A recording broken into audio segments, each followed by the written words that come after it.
전략적 자산 배분은 우리가 시장 상황의 변동을 예측해요.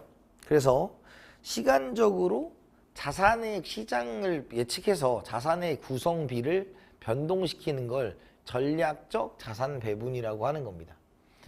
그래서 투자 목적을 달성하기 위해 장기적인 기금의 자산 구성을 정하는 것이다. 동그라미가 장기적인 거야. 그러니까 전략이 큰 거다. 광의의 자산 배분이라고 하고요.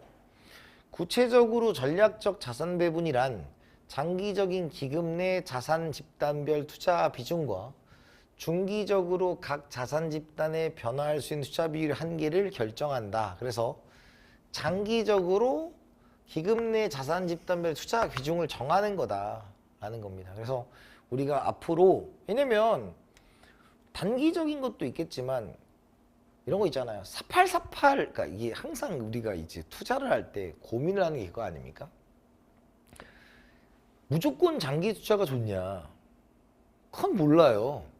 그죠? 그러니까 예를 들어서 A라는 주식을 제가 갖고 있는 주식인데 그게 변동성이 엄청 컸었어요. 데이터 센터 주식이었는데 그게 엄청 비쌀 때는 막 10만 원 넘어가다가 싸지면 막 3만 원도 가요. 그러면 거기서 이제 단기적으로 사고팔고를 할 수도 있겠지만 장기적으로 이제 상향이 된다라는 건 나는 이거에 기본적인 비중을 두고 있을 거야 라고 생각하는 게 전략적 자산 배분이다, 이렇게 보시면 돼요. 각종 변수에 따른 가정이 근본적으로 크게 변화하지 않는 이상 처음 구상하였던 자산 배분을 변경하지 않고 계속 유지해낸다. 그러니까 근본적으로 변화가 되었으면 그걸 유지할 필요는 없겠지만 근본적으로 시장이 변하지 않으면 그걸 유지해 나간다 라는 거고요. 전략적 자산 배분상 최초 수립했던 자본시장의 가정이 크게 변화하게 되면 당연히 가정이 크게 변화하게 되면 바뀌어야 된다라는 거죠. 그죠? 그러니까 최근에 이제 만약에 그 상황이 굉장히 많이 바뀐 부분이 뭐냐면 전기차 섹터는 이제 유럽에서 전기차를 완벽하게 바꾸겠다는 걸 포기했어요. 그럼 시장 상황이 바뀌었잖아요. 그러면 그런 경우에는 전기차 섹터에 대한 자산 배분을 어떻게 가져갈 거냐를 따져볼 수도 있는 것이다, 이렇게 보시면 되는 거고요. 전략적 자산 배분의 단계입니다. 순서가 출제돼요. 첫 번째가 투자자의 투자 목적 및 투자 제약 조건의 파악입니다. 자, 목적이 뭐예요? 제약 조건이 뭐예요? 라는 거고, 그 다음에 자산 집단을 선택하게 되고요. 집단을 선택하는 거죠. 자산 종류별로 기대 수익 위험 상관관계를 추정한 다음에 자산의 구성까지 이제 좀 세분화해서 구성을 바꾼다라는 걸로 보시면 됩니다. 그래서 순서, 이렇게 순서대로 하는 거 출제된 적이 있습니다. 실행 과정이에요. 먼저 첫 번째, 자본시장의 조건들, 자산 집단에 대한 미래 수익률과 위험, 상관관계를 추정하는 과정으로 단기적인 변화에 대한 예측을 하지 않는다. 단기는 뒤에 할 전술이라는 거죠. 전술. 투자자의 투자자금 위험 감수다. 순자산의 현재 가치는 투자자의 위험에 대한 감수 정도를 결정하는 요인으로 투자자들의 위험 선호에 대한 단기적인 변화를 반영하지 않는다. 최적화, 투자자산의 구성, 계량적 기법, 주관적 기법 모두 사용하고 실현 수익률과 성과 평가를 하고 도식화를 한다라는 걸로 보시면 됩니다. 그래서 지금 요 그림이 있는 거죠. 그래서 자본시장의 조건들로 예측을 하고 기대 수익률 위험의 상관관계를 따지고요. 투자자가 가지고 있는 자산과 부채 현금의 흐름에 따라서 위험을 어디까지 허용할 거냐, 위험의 감수 능력. 그래서 지금 자본시장의 조건과 투자자의 성향을 반영해서 최적화 투자 자산을 구성하고 성과 평가를 하겠다라는 것입니다. 전략적 자산 배분의 이론적 배경입니다. 효율적 투자 기회선입니다. 자, 기대 수익률이 있고 위험이 있습니다. 위험이 있고요. 지금 이런 식으로 되는 거예요. 그래서 정해진 위험 수준 하에서 가장 높은 수익률을 달성하는 포트폴리오를 효율적 포트폴리오라고 합니다. 효율적이 뭐라고요? 정해진 위험 수준 하에서 가장 높은 수익률을 달성하는 것이다. 그래서 효율적 전략은 이렇게 되겠죠. 왜? 위험이 작으면 수익도 작고요. 위험이 크면 수익도 커지기 때문이에요.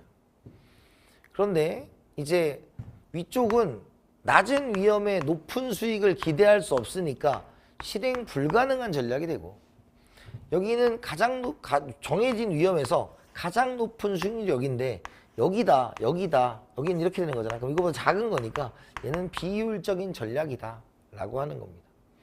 그래서 효율적 투자 기회선이라는 것은 여러 가지 포트폴리오를 수익률과 위험의 공간에서 연속적으로 표현한 거예요. 그래서 효율적 포트폴리오를 연결한 선을 우리가 효율적 투자 기회선이다 라는 거죠. 그래서 효율적 포트폴리오는 각각의 점을 얘기하는 거겠죠. 그죠? 근데 그걸 연결하면 효율적 투자 기회선입니다. 그래서 요 정의가 출제된 적이 있고요.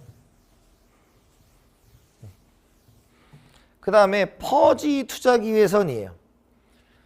평균 분산 기준으로 효율적 투자 기회선을 효율적 이론적으로 도출할 수 있으나 해당 변수 측정의 오차 기준이 존재하여 정확한 효율적 투자 기회선을 만드는 건 어렵다. 당연히 정확한 효율적 투자 기회선을 만드는 건 어렵죠. 왜냐면 변수가 많잖아요. 그죠? 그런 것들 그걸 다 알면 손해보는 사람이 어디 있어요. 그거는 불가능한 얘기잖아요. 그런 건 없다라는 거고요. 퍼지 투자 기회선은 오류가 포함된 효율적 투자 기회선이 아니라 일종의 영역으로 표시되는데 이를 실무에서는 퍼지 투자 기회선이라고 한다. 그러니까 일종의 영역이라는 건 지금 여기가 이렇게 크게 나타나야 돼요. 그러니까 똑같아 보이는데 이게 좀 크게 나타나야 됩니다. 영역으로 이렇게 좀 크게 나타나야 된다. 이렇게 크게 나타나야 된다. 그죠? 그래서 일종의 영역으로 표시되는 걸 퍼지 투자 기회선, 왜? 오류가 포함되어 있기 때문에 딱 선이라고 말할 수는 없고 이 영역에서 오류가 있을 수 있으니까 좀 영역을 넓혀놓자 이렇게 얘기하는 걸 퍼지 투자 기회선이다 라는 거예요. 그러니까 이 폭이 뭐예요? 폭이 뭐 할수록 넓어질수록 폭이 이렇게 있잖아. 폭이 넓어질수록 우리가 폭이 넓어지면 오류가 발생할 가능성이 클수록이야. 오류가 클수록 폭이 넓어진다예요. 넓어진다. 이런 겁니다. 오류가 클수록 폭이 넓어진다. 이렇게 보시면 됩니다. 밴드의 폭이 넓어집니다. 이렇게 보시면 돼요. 자, 그 다음에 최적 자산 배분의 선택입니다. 효율적 투자 기회선과 투자자의 무차별 곡선이 접하는 점에서 결정합니다. 무차별 곡선이란 건 동일한 만족감을 주는 두 재와의 동일한 만족감을 주는 X와 Y의 조합입니다. 그래서 위험과 기대 수익률의 조합인데, 일반적인 무차별 곡선의 경제학에서는 X, 0, Y가 있으면 지금 이런 식으로 그려져요. 왜? 골고루 있는 게 좋거든요. 이렇게 그려지는 이유가 뭐냐? X도 커질수록 좋고 Y도 커질수록 좋아요. 그러니까 방향이 이쪽이야. 그래서 I가 있고 이렇게 I1이 있다. I0가 I1이다. I1을 더 좋게 보는 겁니다. 왜? 더 많은 소비량을 통해서 더 많은 만족감을 누릴 수 있기 때문이다 라는 거예요.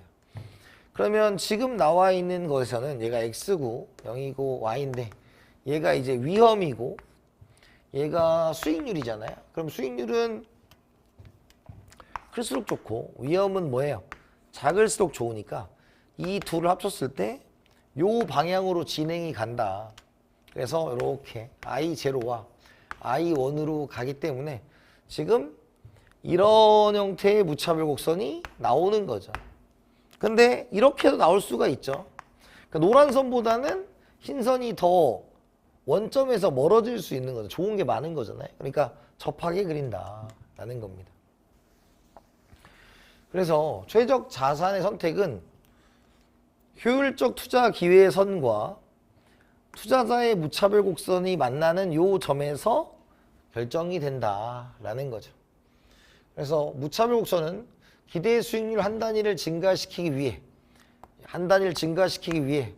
투자가 감당할 수 있는 위험의 정도가 되겠죠. 그래서 더 커지니까 이런 식으로 접선의 기울기를 의미했는데, 이렇게 그려지는 이유가 얘는 작으면 좋고 얘는 크면 좋으니까 이쪽으로 방향이 진행되기 때문이다 라는 것입니다. 그래서 우리는 효율적 투자 기회선과 그 다음에 투자자의 무차별 곡선이 접하는 점에서 최적 자산 배분이 결정된다, 이렇게 보시면 될 것 같습니다.